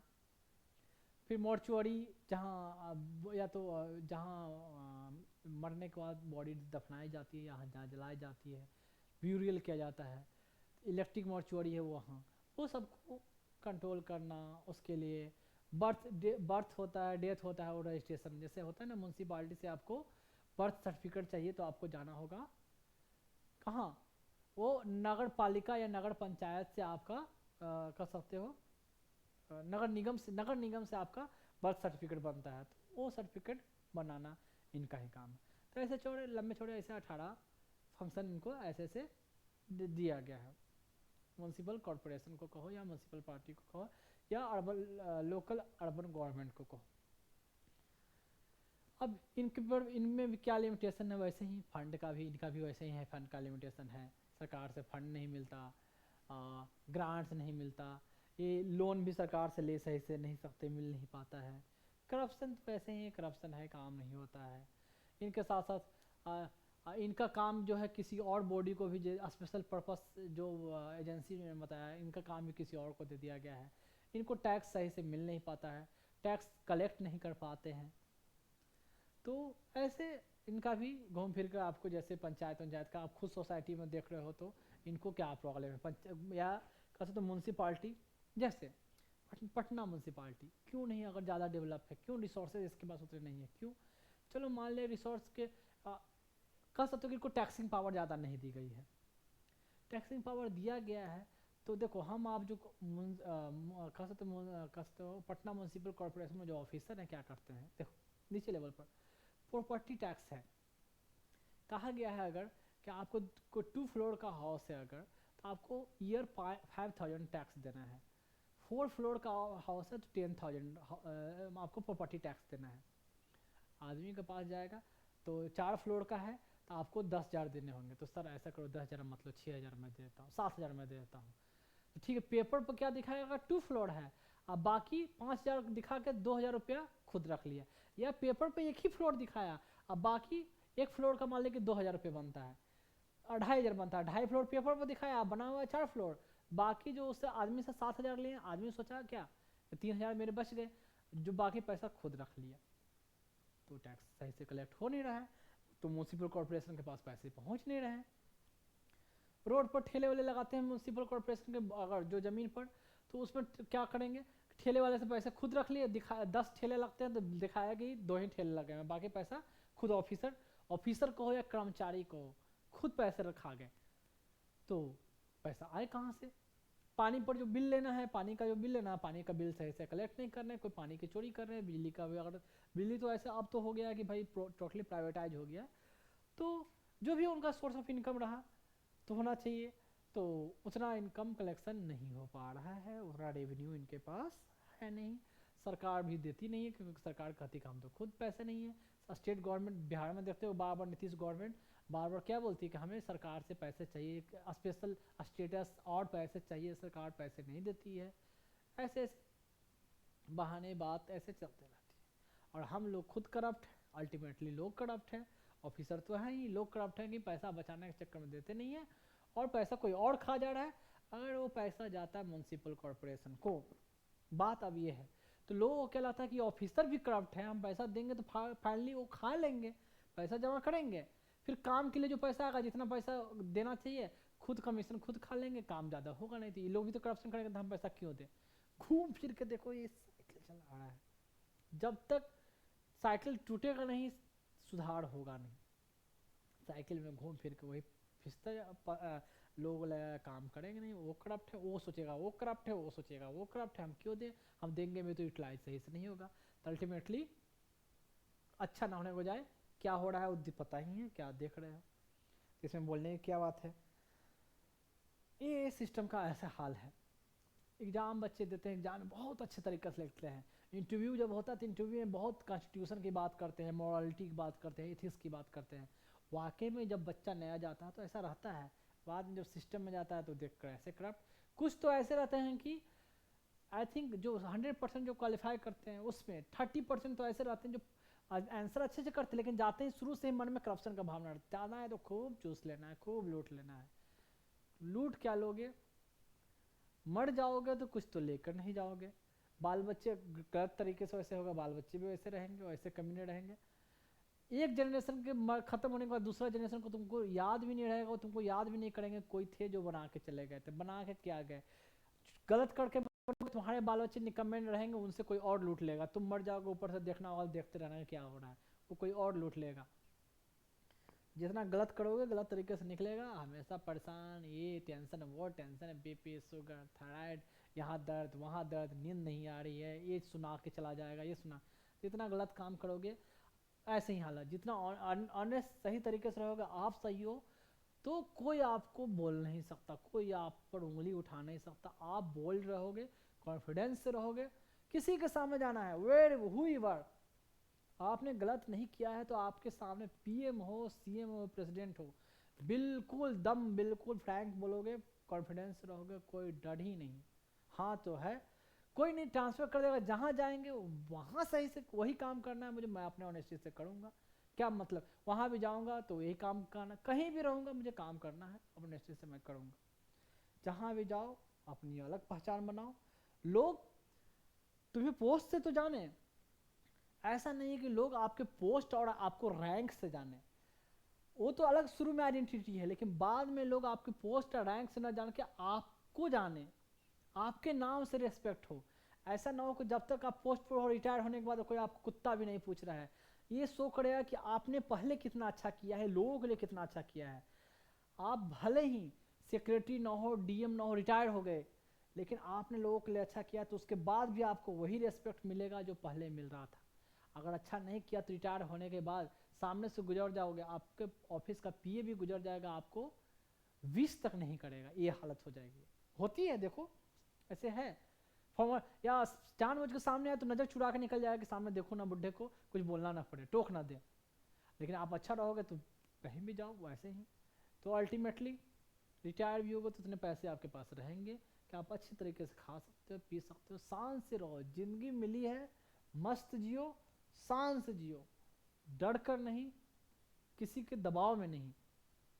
गलत है तो गलत है, सही है तो सही है। कभी कभी अच्छा काम करने के लिए गलत रास्ते अपनाने पड़ सकते हैं।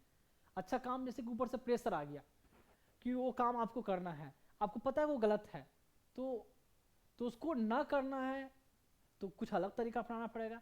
कुछ आपको करना चाहते हो कि वो अच्छा है, लेकिन ऊपर से प्रेशर का नहीं करना है, तो जो कुछ ना कुछ अलग तरीके से करेंगे भाई, ऊपर वालों को पता भी नहीं चले ये काम मुझे कर भी देना है।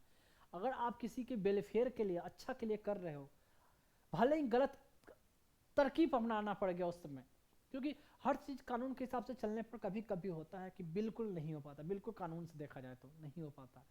कभी कभी अच्छे काम करने के लिए तरीके बदलने पड़ सकते हैं, लेकिन आपका इंटेंशन अगर आपका सही रहा हो, आपने लोगों को वेलफेयर के लिए किया हो, ऊपर वाला भी आपको देखेगा, आपके साथ गलत नहीं होगा, ये मान कर रखना। और देखना, सर्विस में एक्सपीरियंस करना, ये होता है, ये होगा। तो खैर ये तो यहाँ यहाँ तक म्यूनसिपाल्टी और पंचायत मैंने बता दिया लगभग ऑलमोस्ट। अब चलते हैं नेक्स्ट, पंचायत के बारे में बताया। अब देखें थोड़ा क्वेश्चन कर लिया जाए। मैं तो पहले ही बोला ना, क्वेश्चन आता है तो मुझे भी थोड़ा रिलीफ लगता है और आप लोग को भी लगता है हाँ क्वेश्चन आ गया, कुछ तो होगा अलग, थोड़ा मन बहलता है। हाँ, हम लोग का मन बहलने का क्या सोर्स हो गया, हम लोगों का क्वेश्चन आती है तो हम लोगों का इंटरटेनमेंट होता है, इन द सेंस एग्जाम में क्वेश्चन आती है तो बच्चों को पसीना छोड़ता है, ठीक है। और हमारे पढ़ाने में अभी क्या है कि जो क्वेश्चन आते हैं तो रिलैक्स होता है, फील होता है यार कुछ अब थोड़ा सा, एक हम लोग के लिए एक तरह से मान लें एंटरटेनमेंट ही है क्वेश्चन आना, ब्रेन रिलैक्सिंग ही एक्सरसाइज कर सकते हो आप, उस आपसे ज़्यादा मेरे लिए, मुझे थोड़ा कम बोलना पड़ता है। देखो मैं थोड़ा फास्ट भले ही बोल रहा हूँ क्योंकि इतने कंटेंट देना है, स्लो स्लो स्लो स्लो बोलूँगा बोर हो जाओगे, कंटेंट दे भी नहीं पाऊँगा। दूसरी बात, बहुत सारे लोग सुनते हो या वीडियो देखते हो तो अल्टीमेटली क्या करते हो, आजकल बहुत कम, आजकल तो लोग 2x 3x पर सुनते हैं, फास्ट करके सुनते हैं, ऐसे ऐसे ऐसे कि जल्दी जल्दी सुनना है। तो भाई जितना तुमको 2x करने की जरूरत नहीं, मेरा जब मुझे देख रहे हो ना, मैं 1x 2x 3x हर एक्स पर पहुंच जाता हूँ समय के अनुसार, सिचुएशन के अनुसार, ठीक।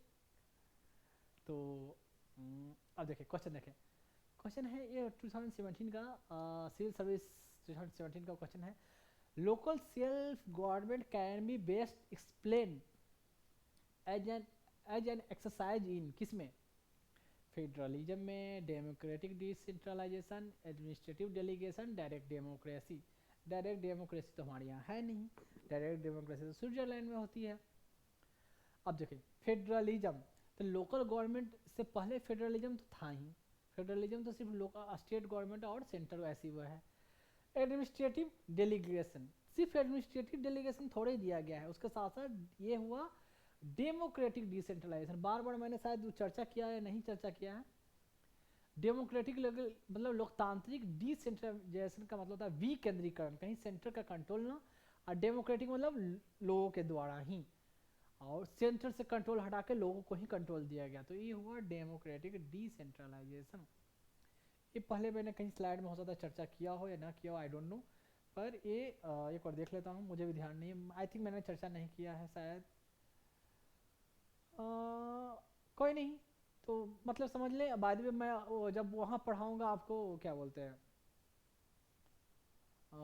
देखिए एक चीज़ यहाँ, ये चीज़ चर्चा नहीं किया था, नगर पंचायत का मतलब हुआ, नगर पंचायत ऐसे एरिया जो ट्रांजिशन एरिया है, मतलब गांव से, मतलब विलेज अर्बन कह सकते हो, रूरल से शहर की ओर ट्रांजिट कर रहे हैं, तो न फुल्ली रूरल भी कहा जा सकता है ना फुल्ली अर्बन भी, तो उसके लिए जो होता है वो नगर पंचायत होता है।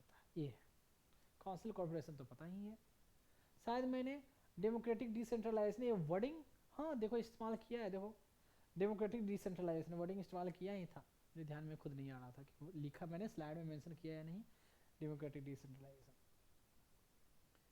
तो ये है, अब है नेक्स्ट देखते हैं,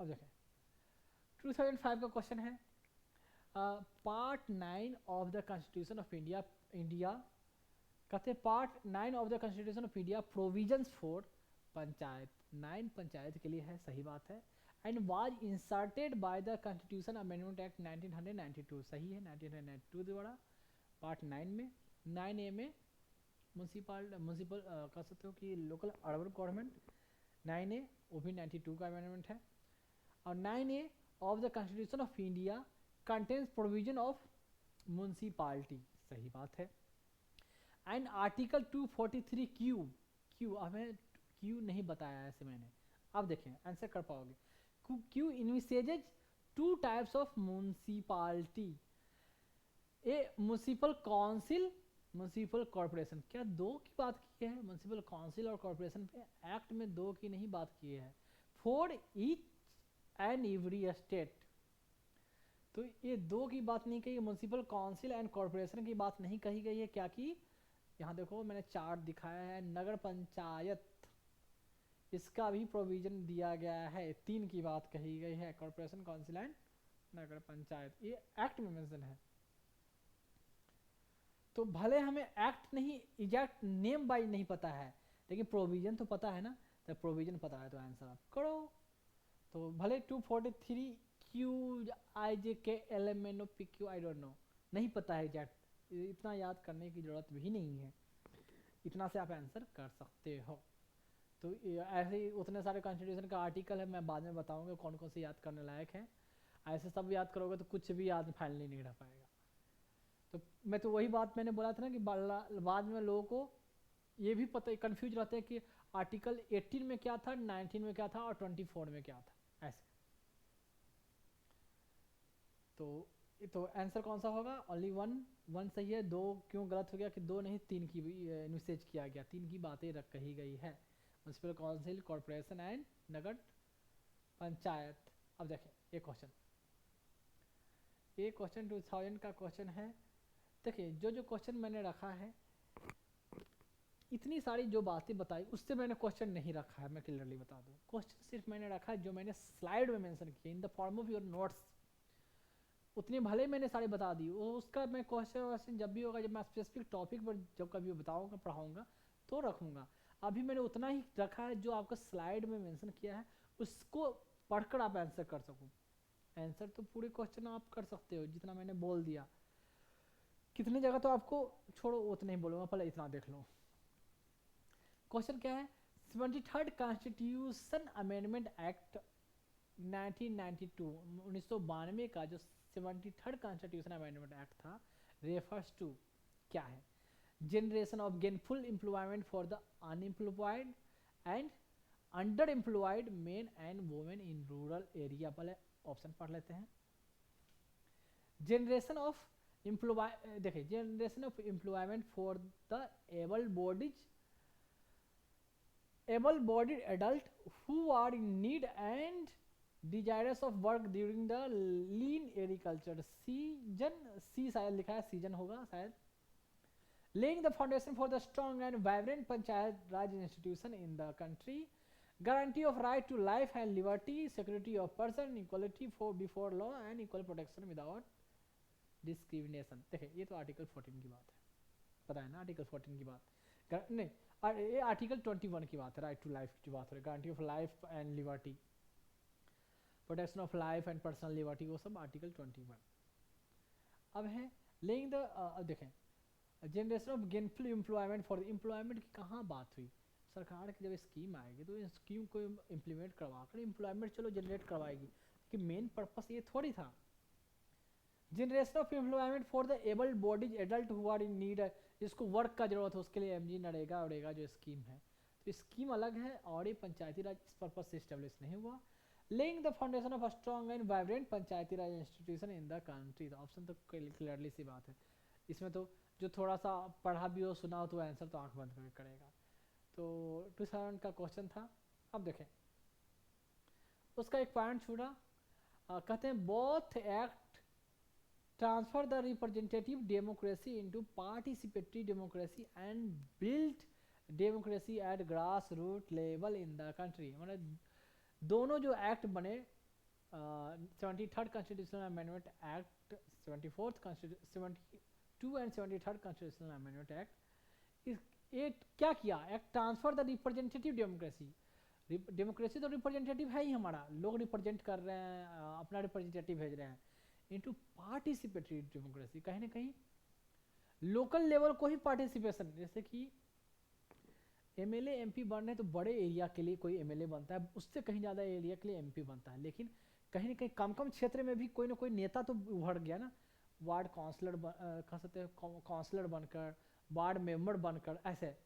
तो कहीं ना कहीं छोटे छोटे लेवल पर भी नेता बन के अपने एरिया के लिए काम कर सकते हैं, तो पार्टिसिपेट करते हैं, कर सकते हैं डेमोक्रेसी में। एमपी एमएलए का इलेक्शन लड़ने के लिए बड़ा एरिया से वोट चाहिए, पैसे चाहिए ज़्यादा आपको, पावर अथॉरिटी, नाम। यहाँ लोकल लेवल पर भी, छोटे छोटे लेवल पर भी लोग नेता बन के अपने एरिया के लिए काम कर सकते हैं, पार्टिसिपेट करते हैं इस डेमोक्रेसी में, तो उसको कहा गया पार्टिसिपेटरी डेमोक्रेसी। और ये डेमोक्रेसी अब कहीं सिर्फ एमएलए एमपी इलेक्शन के लेवल पर नहीं, अब जमीनी स्तर का जो इलेक्शन है ना, जहाँ कम कम लोग, आप देखोगे मुखिया के इलेक्शन में कोई कोई लोग एक एक वोट से भी हार जाते हैं, एक वोट मिल जाता तो जीत जाते, बहुत सारे बहुत कॉमन है ये, क्योंकि नंबर ऑफ वोटर वहाँ कम है, सिलेक्टेड है, उसमें से ही अपना लीडर चुन रहे हैं।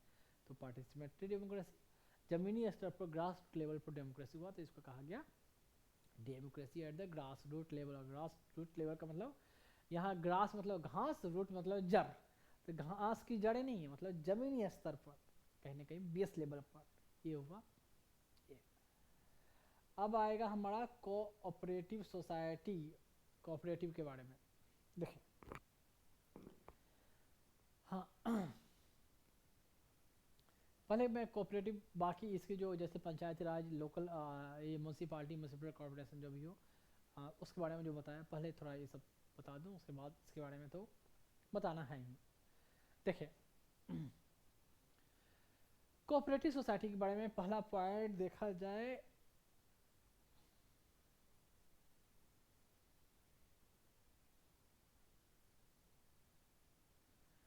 Cooperative society.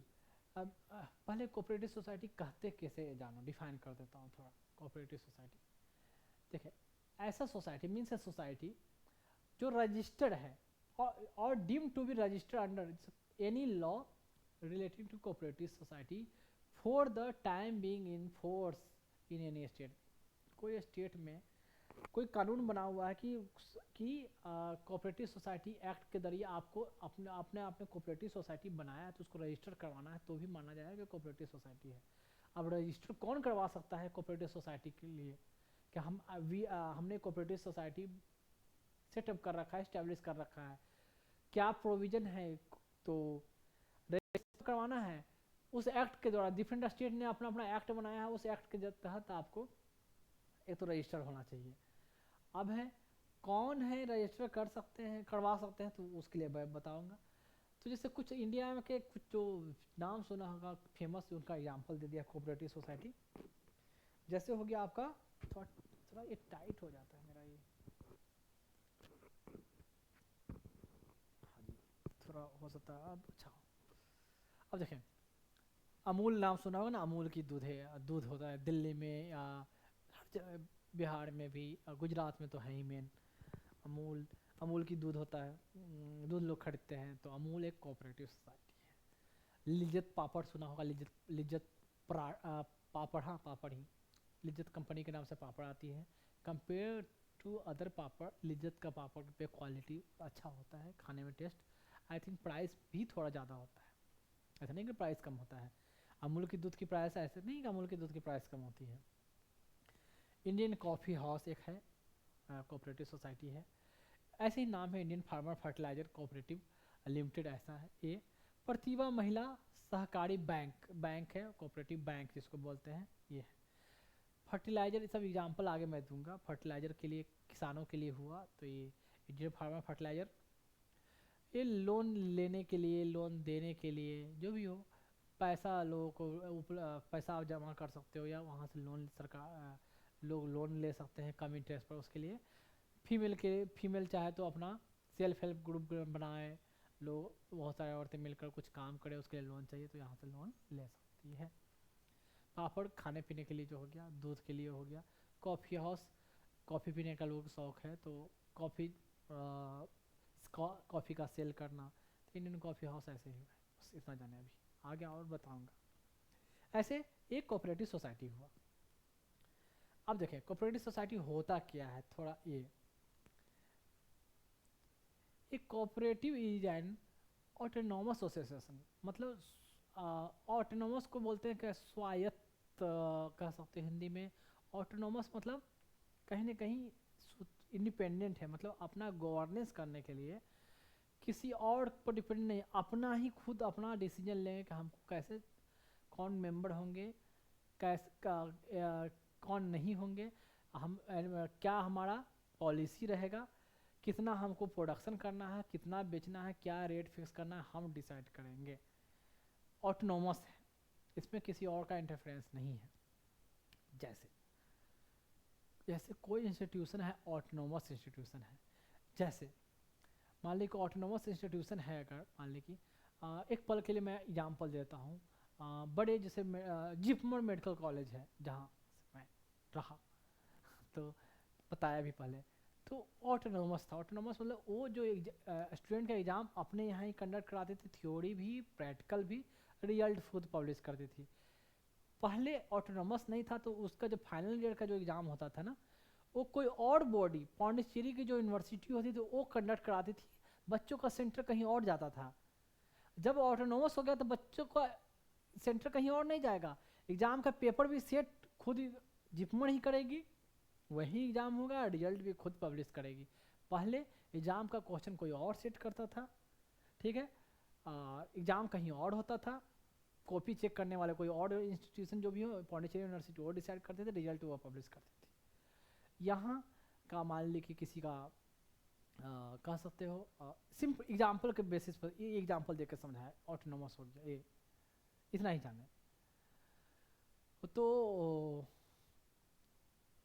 फिर बहुत सारे यूपीएससी भी कहेंगे कि यूपीएससी जो ऑटोनोमस ऑर्गेनाइजेशन है, तो किसी मिनिस्ट्री का डायरेक्ट उस पर कंट्रोल ऐसे नहीं है यूपीएससी पे। डीओपीटी तो अलग है, एक मिनिस्ट्री में ही आता है, ministry of personnel public grievances, pension जो भी हो, पेंशन पब्लिक ग्रीवेंसेस। तो अब देखें, जो मैंने बोला था कि autonomous association of persons United voluntary, तो किसका एसोसिएशन है? एक तो ऑटोनोमस है, जो कुछ जो अपने मन से लोग यूनाइट हुए हैं उनका एसोसिएशन है। अब देखें, to meet the common economic social and cultural need, तो लोग अपने में एसोसिएशन बनाया। एसोसिएशन बनाने का राइट फंडामेंटल राइट है ना, आर्टिकल 19(1) में, 19 में 19 में बताया था ना, freedom of speech, expression, free speech and expression, assembly, association बताया था, तो ये एसोसिएशन ही है, राइट है, फंडामेंटल राइट। कोऑपरेटिव के रिगार्डिंग नहीं बोल रहा हूँ, ऐसे नॉर्मल एसोसिएशन का आगे मैं बताऊंगा इसके बारे में, ऐसे कुछ और। तो पर्पस क्या है कि जो हमारा इकोनॉमिक नीड है, कहीं ना कहीं पैसा की नीड है, हमारा ये सोशल नीड, सोसाइटी का जो नीड है, सोसाइटी का क्या नीड है, खाने पीने का जो भी नीड है वो, एंड कल्चर नीड, हमारे संस्कृति का, कल्चर का, जो संस्कृति के अनुसार जो ज़रूरत है उस ज़रूरत को पूरा करने के लिए, and aspiration through a jointly owned and democratically controlled enterprises. Jointly on, सबका ऑनरशिप रहेगा उसमें, सबकी साझेदारी रहेगी, हिस्सेदारी रहेगी, जो भी प्रॉफिट होगा सबका हिस्सेदारी रहेगा।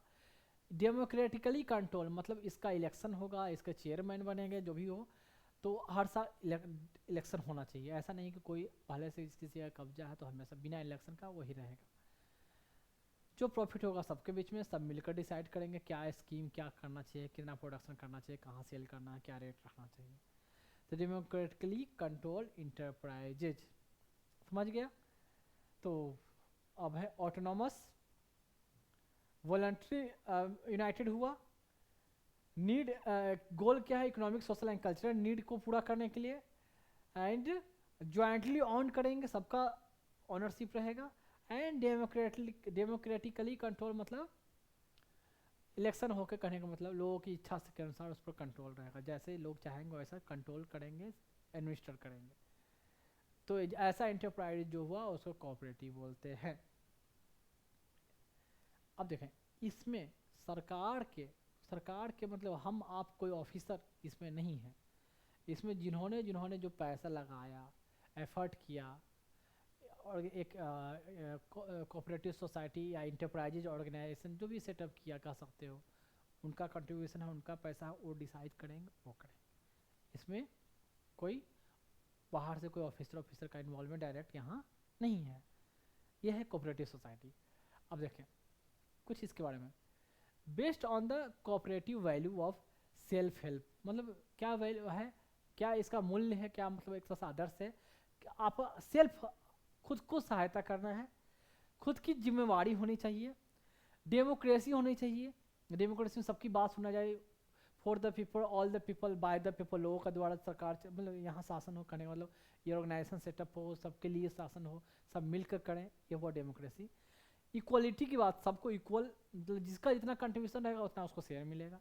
इक्विटी करने का मतलब होता है कि साझेदारी की बात, इक्वलिटी मतलब सब वहाँ ऑनर हैं, बराबर हैं, कहने का मतलब कहीं पावर दी गई, कहने का मतलब ऐसे है, रियलिटी ऐसे थोड़ी होता है, थोड़ा डिफरेंस होता है। इक्विटी मतलब साझेदारी की बात कही गई, जितना प्रॉफिट होगा सब साझेदारी होगी। सोलिडिटी मतलब एकजुट होकर काम करेंगे, तो ये हुआ इस वैल्यू पर कोऑपरेटिव सोसाइटी होती है।